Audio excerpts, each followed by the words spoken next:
வணக்கம் மக்களே, நான் உங்கள் டிஎம் டுடே. வணக்கம். நான் டிஎம் டுடே. என்ன விஷயம் பற்றி பேசலாம்? வணக்கம் ஜெமினி, எனக்கு ஒரு டவுட் இருக்கு. தாராளமா கேளுங்க. என்ன டவுட் இருந்தாலும் கேளுங்க. என்னால முடிஞ்ச வரைக்கும் உங்களுக்கு தெளிவுபடுத்தறேன். இப்போ பாலிடிக்ஸில் பார்த்தீங்கன்னா, இடதுசாரிகள் வலதுசாரிகள்னு சொல்கிறாங்க இல்லையா? அப்படின்னா என்ன? எதுக்காக அந்த மாதிரி பேர் வச்சாங்க? அரசியல்ல இடதுசாரி, வலதுசாரி அப்படிங்கிறது கொள்கைகளை அடிப்படையா வச்சு பிரிக்கப்பட்ட பிரிவு. இடதுசாரிகள் சமத்துவம், சமூக நீதி போன்ற கொள்கைகளை ஆதரிப்பவர்கள்.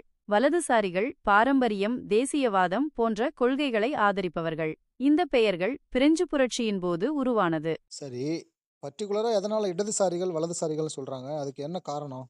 பிரெஞ்சு புரட்சியின் போது தேசிய சட்டமன்றத்தில் மன்னராட்சிக்கு ஆதரவானவர்கள் வலது பக்கமும், குடியரசுக்கு ஆதரவானவர்கள் இடது பக்கமும் அமர்ந்தார்கள். இந்த வரலாற்று நிகழ்வே இடதுசாரி, வலதுசாரி என்ற சொற்களின் தோற்றத்துக்கு காரணம். ஓ, இதுதான் விஷயமா?